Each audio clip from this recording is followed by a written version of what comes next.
അപ്പോസ്തലനായ പൗലോസ് റോമർക്കെഴുതിയ ലേഖനം അധ്യായം 3. അങ്ങനെയെങ്കിൽ യഹൂദന് എന്താണ് മേന്മ? അഥവാ പരിച്ഛേദനം കൊണ്ട് എന്ത് പ്രയോജനം? എല്ലാവിധത്തിലും വളരെയുണ്ട്. ഒന്നാമത്, ദൈവത്തിന്റെ അരുളപ്പാടുകൾ അവരെ ഭരമേൽപ്പിച്ചിരിക്കുന്നു എന്നത് തന്നെ. ചിലർ വിശ്വസിച്ചില്ലെങ്കിൽ അതുകൊണ്ടെന്ത്? അവരുടെ വിശ്വാസരാഹിത്യം ദൈവത്തിന്റെ വിശ്വസ്തതയെ നിഷ്ഫലമാക്കുമോ? ഒരിക്കലുമില്ല.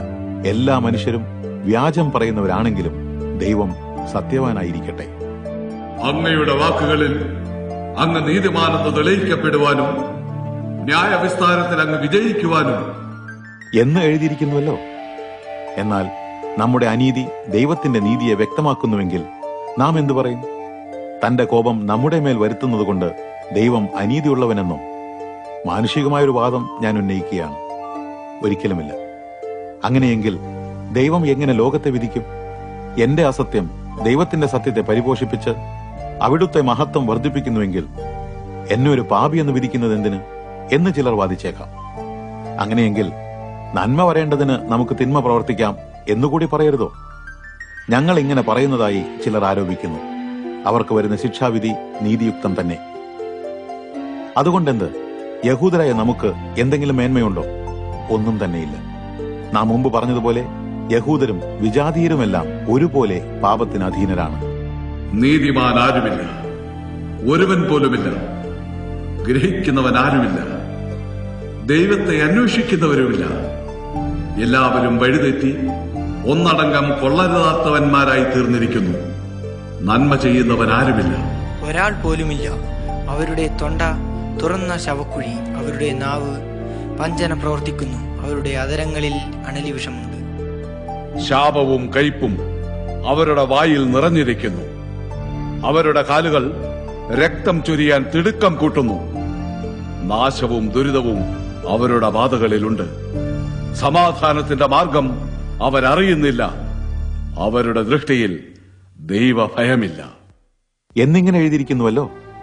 ന്യായപ്രമാണം പറയുന്നതെല്ലാം അതിന് കീഴിലുള്ളവരോടാണ് എന്ന് നമുക്കറിയാം.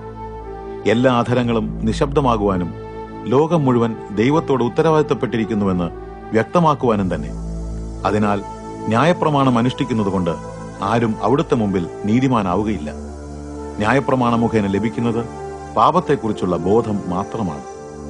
എന്നാൽ ഇപ്പോഴാകട്ടെ ദൈവത്തിൽ നിന്നുള്ള നീതി ന്യായപ്രമാണം കൂടാതെ പ്രത്യക്ഷമായിരിക്കുന്നു. ന്യായപ്രമാണവും പ്രവാചകന്മാരും അതിന് സാക്ഷ്യം വഹിക്കുന്നുണ്ട്.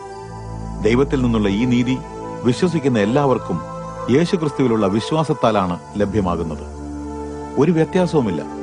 എല്ലാവരും പാപം ചെയ്ത് ദൈവ തേജസ്സിൽ നിന്ന് അകന്നുപോയിരിക്കുന്നു. എങ്കിലും അവിടുത്തെ കൃപയാൽ ക്രിസ്തു യേശു മുഖേനയുള്ള വീണ്ടെടുപ്പിലൂടെ അവർ സൗജന്യമായി നീതീകരിക്കപ്പെടുന്നു. യേശുവിനെ പാപപരിഹാര യാഗമാകുവാൻ ദൈവം നിയോഗിച്ചു. അവിടുത്തെ രക്തത്തിലുള്ള വിശ്വാസത്താലാണ് അത് ഫലപ്രദമാകുന്നത്. തന്റെ നീതി വെളിപ്പെടുത്തുന്നതിനാണ് ദൈവം അങ്ങനെ ചെയ്തത്. മുൻകാല പാപങ്ങൾക്ക് ദൈവം ശിക്ഷ വിധിച്ചില്ലെങ്കിലും അവിടുന്ന് സ്വയം നീതിമാനാണെന്നും യേശുവിൽ വിശ്വസിക്കുന്നവരെ നീതീകരിക്കുന്നുവെന്നും ഇവിടെ വ്യക്തമാകുന്നു. അങ്ങനെയെങ്കിൽ പ്രശംസ എവിടെ? അത് നീങ്ങിപ്പോയിരിക്കുന്നു. ഏത് പ്രമാണത്തിന്റെ അടിസ്ഥാനത്തിൽ? കർമ്മങ്ങൾ അനുഷ്ഠിക്കുന്നതിലൂടെയോ? അല്ല, വിശ്വാസത്തിന്റെ അടിസ്ഥാനത്തിൽ തന്നെ. അങ്ങനെ ന്യായപ്രമാണത്തിന്റെ അനുഷ്ഠാനം കൂടാതെ വിശ്വാസത്താൽ തന്നെ മനുഷ്യൻ നീതീകരിക്കപ്പെടുന്നു എന്ന് നാം നിർണയിക്കുന്നു. ദൈവം യഹൂദരുടെ മാത്രം ദൈവമോ? അവിടുന്ന് യഹൂദരല്ലാത്തവരുടെയും ദൈവമല്ലയോ? അതെ, അവിടുന്ന് അവരുടെയും ദൈവമാണ്. ദൈവം ഒരുവൻ മാത്രമല്ലോ.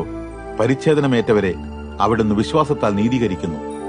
അതേ വിശ്വാസത്താൽ പരിച്ഛേദനമേൽക്കാത്തവരെയും അവിടുന്ന് നീതീകരിക്കുന്നു.